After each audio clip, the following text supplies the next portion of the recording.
So hello guys, meron tayo ditong home service repair na LG 8.0 kg ang capacity. So turbo drum po yan.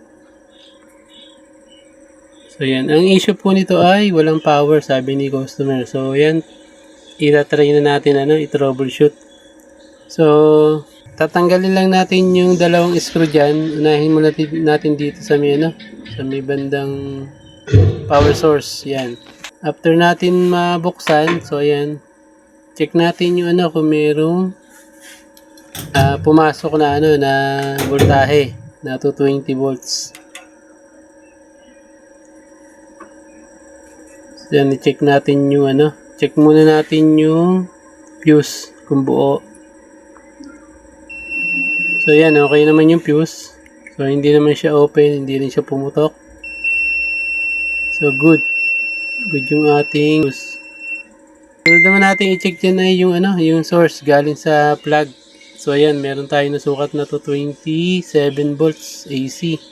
Ibig sabihin okay yung ating linya. Tapos sinilip din natin yung wiring niya sa likod. So hindi naman siya basa. So wala ring ngat-ngat ng daga. So okay yan.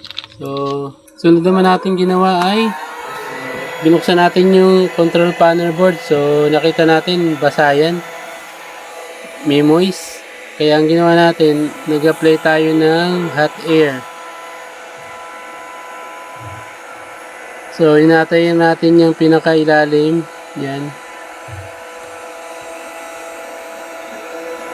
Kasi possible kaya hindi nagpa-power on kasi nga nagpo-protect na kasi meron dyan may basa na yung part na yan.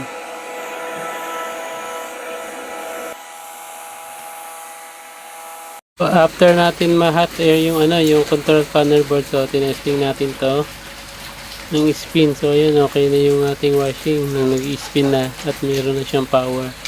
So hanggang dito na lang guys, salamat.